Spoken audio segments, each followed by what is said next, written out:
Hello all, welcome back to Editorial Analysis and Answer Writing Practice at 9 p.m. Friends, if you are watching this video series for the first time, then please watch my intro video given in the playlist to know how to participate in this answer writing program, and the initiative is open for all. Coming week in Islamabad, there is going to be Heads of Government meeting of Shanghai Cooperation Organization, where India is also going to participate. In this backdrop, newspapers were carrying editorial, which was analyzing the role of India in SCO, the advantage of India in SCO, etc. So we will discuss this topic from our UPSC exam point of view. After the disintegration of USSR in 1991, the newly formed countries were having border dispute with China. So, five-member grouping was formed in 1996 to address this border disputes. Russia, China, Tajikistan, Kyrgyzstan, Kazakhstan, these five countries, they formed a grouping to address the border disputes. Later in 2001, Uzbekistan also joined this grouping. And in 2001, after the Uzbekistan's entry, the Shanghai Five got completely revamped. It turned into a new organization called as Shanghai Cooperation Organization in 2001. Later in 2017, India and Pakistan joined. Then in 2023, Iran also joined as the members of Shanghai Cooperation Organization. SCO has two permanent structures. One is its secretariat, which is headquartered in Beijing. Another one is the Executive Committee of Regional Anti-Terrorist Structure, that is called as the RATS, which is headquartered in Tashkent. When you look at the aim and objectives of SCO, that focuses on ensuring mutual trust, neighborliness, active cooperation on various fields like politics, trade, energy, health, tourism, environment, etc., ensuring peace and stability in that region, right? And also to ensure fair, democratic, rational, international, and economic order. These are the objectives of the Shanghai Cooperation Organization, right? So when India decided to join this SCO, India was having a lot of expectation. Put it simply, India was expecting a lot of advantages in because of the entry of India into SCO. So we will look into those expectations. We will look into those advantageous expectations of India's entry into SCO. Number one is tackling terrorism. So we know terrorism is a major threat which India faces for a very long time. And not just terrorism, drug trafficking. India is sandwiched between golden triangle as well as golden crescent. When I say golden crescent, that includes three countries, Iran, Pakistan and Afghanistan. When I say golden triangle, that includes again another three countries, that is Myanmar, Laos and Thailand. So these countries are known for their opium trade, right? Of all the countries mentioned, Afghanistan is the leading producer of opium. Anyhow, so India suffers a lot because of terrorism. India suffers a lot because of drug trafficking as well. Even other member countries of SCO, they are also facing the same challenges because of these same problems. So India considered RATS as an opportunity where there can be engagement, regional engagement, and which will help us to tackle emergence of terrorism as well as drug trafficking. So RATS, tackling terrorism, tackling drug trafficking, was one advantage of India being a part of SCO. The next another advantage of India's membership entry into SCO is India's access to the Caspian Sea. Right through Central Asia, we can access Caspian Sea, and Caspian Sea is known for a lot of mineral resources. So this will help us to engage better with Central Asian countries to improve our energy security, to improve our natural gas purchase, crude oil purchase. Okay, Central Asian countries, they are blessed with abundant resources, including Caspian Sea. Okay, Central Asian countries, they are known for mineral resources, energy resources. So for India to ensure our mineral security, to ensure our energy security, our relationship with Central Asia becomes very, very important. SCO offers such platform to engage and further our relationship with Central Asian countries. Another thing is Central Asian countries, many Central Asian countries, they are bordering China. They also have border disputes and they border China. So India's relationship with Central Asian countries will help us to counterbalance China in this region. Strategically, we can use this advantage to counterbalance because these Central Asian countries, they have dispute with China.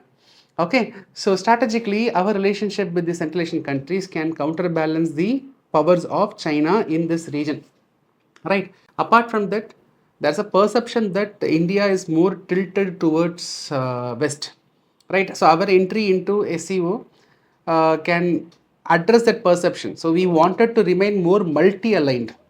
We want West as well as East. So our foreign policy is more of multi-aligned policy. So we need both the sides as friends. So that perception change can be brought in because of our entry into SCO. We should all know SCO is also referred as Alliance of East.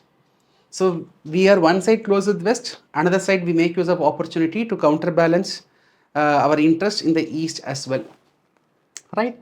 And another important advantage of India in SCO will be ensuring double peace in Afghanistan. Double peace means peace within Afghanistan and peace outside Afghanistan. See, if there is no stability in Afghanistan, India will be the most hit nation because of that instability, right? So, to ensure stability in Afghanistan, we need a regional collaboration and cooperation. So, all the member countries, their close proximity with Afghanistan, that helps India to engage with others to ensure peace in Afghanistan, right? So, for all these reasons, India's entry into SCO will be advantageous. That was our expectation. But what is the reality? Whether we were able to meet our expectation, that is a question mark. So we will try to understand why there is a diminishing returns from SCO for India. We will try to understand point by point. I was mentioning about terrorism. So India's entry into SCO with the help of RAT structure, we can tackle terrorism effectively. But in reality, we are not able to tackle. Of course, RATS organizes military exercises between the countries, but apart from military exercises, there is no prospective outcome in tackling the terrorism, right? So in that point, we are not able to yield any returns from SCO. What about the active engagement in other areas like trade, tourism, education, health, environment, etc.? There are many regional internal contradictions. For example, if you take Russia, Russia is not so happy with the rise in hegemony of China in this region. Russia is also apprehension about Chinese emergence, right? So there are many internal contradictions on various aspects. For example, you take Afghanistan. We wanted to ensure double peace in Afghanistan, but with respect to Afghanistan, with respect to Taliban forces ruling in Afghanistan, the member countries, they are having difference of opinion. Some countries, they endorse Taliban, some countries, they do not recognize Taliban. What about India? India, I will just make use of the words of our external affairs minister. So Mr. Jaishankar was saying with respect to Afghanistan, engagement doesn't mean endorsement. So we are not explicitly endorsing Taliban, but yes, we are engaging with Taliban in Afghanistan.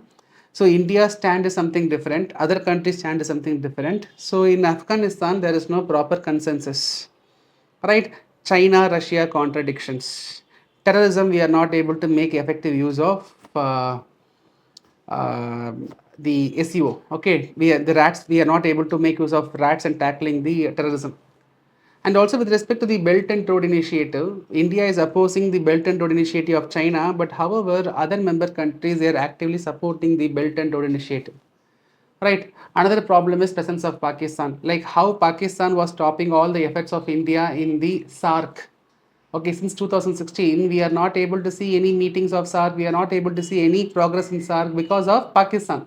Same Pakistan is in SCO also. We fear that whether SCO is going to become another SARC with respect to India's perspective, with respect to India's interest.